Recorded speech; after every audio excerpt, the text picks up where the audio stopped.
एक लंबे समय पहले एक ऊंट चलाने वाला था।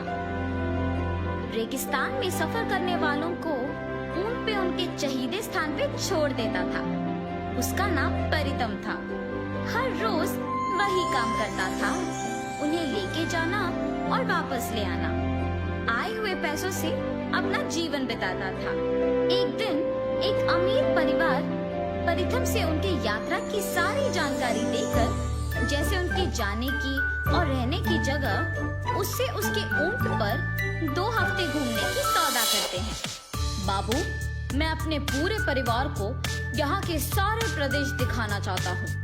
कम से कम 2 हफ्तों के लिए तुम्हें हमको घुमाना होगा और उसके लिए मैं तुम्हें 500 सोने के सिक्के दूंगा।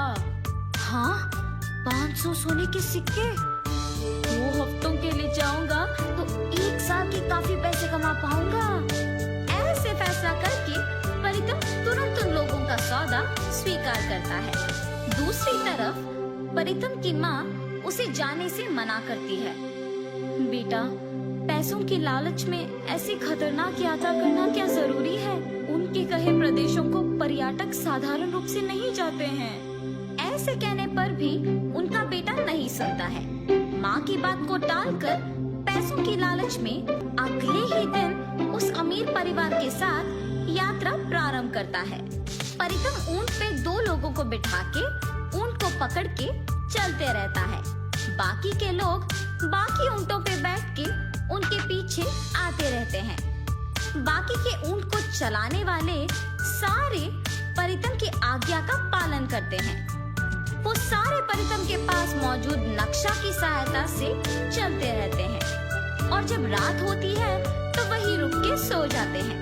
अगले दिन परितम यात्रा की सारी तैयारी करके, जल्दी आओ सभी, देर हो रही है, ऐसे सभी को बुला के किस दिशा जाना है ये देखने अपना नशा ढूंढने लगता है। उसके बैग में और जेब में ढूंढने पर भी नहीं मिलता है। ये बात उसे परेशान कर देती है। परितम को अपना ऊंट आगे ना ले जाना देख अमीर आदमी कहता है, क्या हुआ परितम, सब कुछ ठीक तो है? अगर नहीं है तो तुम्हारे पैसे नहीं मिलेंगे और तुम्हारे प्राण भी। डर के मारे परितम नक्शे के बिना ही उन्हें कोई भी दिशा लेके जाता है। ऐसे चलते हुए वो एक प्रदेश पहुंचते हैं। सारे मिट्टी के घर ढह गए होते हैं। दिखने में भी वो प्रदेश बहुत पुराना था। इन सब से अलग उस प्रदेश में एक बड़ा राक्षस का प्रतिमा था जो बिल्कुल खराब नहीं हुआ।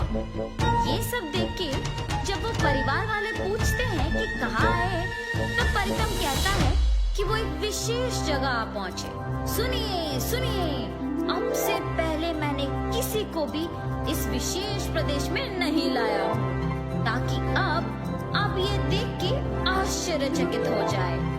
आज हम सबकी किस्मत अच्छी है क्योंकि हम बहुत दूर सफर करके यहाँ पहुँचे। ऐसे झूठ बोलता है।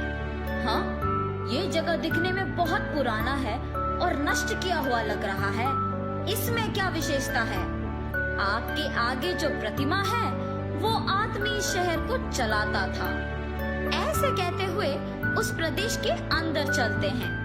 उस शहर में मौजूद चीजों को देख परितम खुद की एक कहानी बनाकर वो ही सबको कहता है। और तभी उन पर्यटकों में से एक, हाँ, सच में इस दस्तावेजों में लिखा है कि इस प्रतिमा के आदमी ही इस शहर को चलाता था। ओह, मेरा सोच कभी गलत नहीं होगा और होने भी नहीं दूंगा। ऐसे वो खुद की तारीफ करता है और उस प्रदेश के बारे में कहते रहता है। यहाँ सब कुछ चांदी या लोहा या इस्पत नहीं बल्कि सोने का बना है। ये सुन के पर्यटक कहता है, अरे हाँ, मुझे यहाँ एक सोने का डब्बा मिला है। सोने का डिब्बा? ये प्रदेश कौन सा है? यहाँ के सारे लोग कहाँ गए? ये ऐसे पुराना क्यों हो गया है? यहाँ के लोग कपड़े भी सोने के ही पहनते थे, उनके घर सोने के बने थे और ये एक सोने का शहर था। परितम के दिल को तो पता था कि वो झूठ कह रहा है, लेकिन वहाँ के सारे लोग उसकी बातों का यकीन कर रहे थे और जो भी चीज उन्हें मिला वो उठा के ले रहे थे। कुछ ही देर में वो प्रदेश परितम के बातों के अनुसार ही सोने में बदल जाता है। नष्ट हुए मिट्टी के घर पुराने जैसे बन जाते हैं।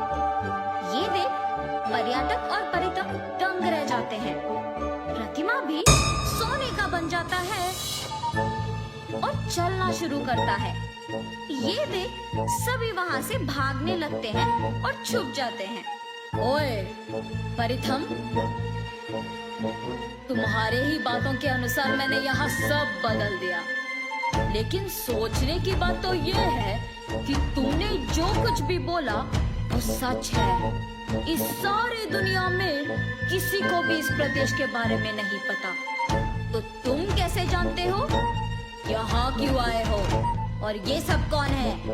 ऐसे वो प्रतिमा परितम को सवाल पूछता है और तभी उस प्रतिमा से छोटे छोटे भूत बाहर आके वहाँ के सारे लोगों को बंद कर देते हैं। हमें माफ कर दीजिए, हमें इस प्रदेश के बारे में कुछ नहीं पता। मैं सच कह रहा हूँ, मेरा यकीन मानो, मैंने अपना नक्शा खो दिया।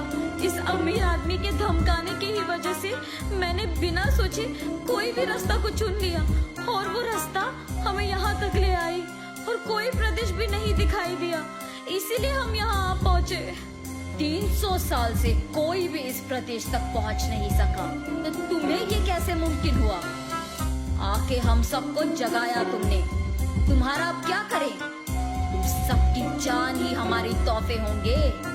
ऐसे जब इन सबको पकड़ने की कोशिश करता है तो परितम ऊंट पे उपयोग करने वाला डंडा लेके उस प्रतिमा के सिर से अंदर घुस आता है। ऐसे करने के तुरंत ही सब कुछ पहले जैसे बन जाता है। जो सोने के चीजें उन पर्यटकों ने उठाया वो सब वापस मिट्टी के बन जाते हैं।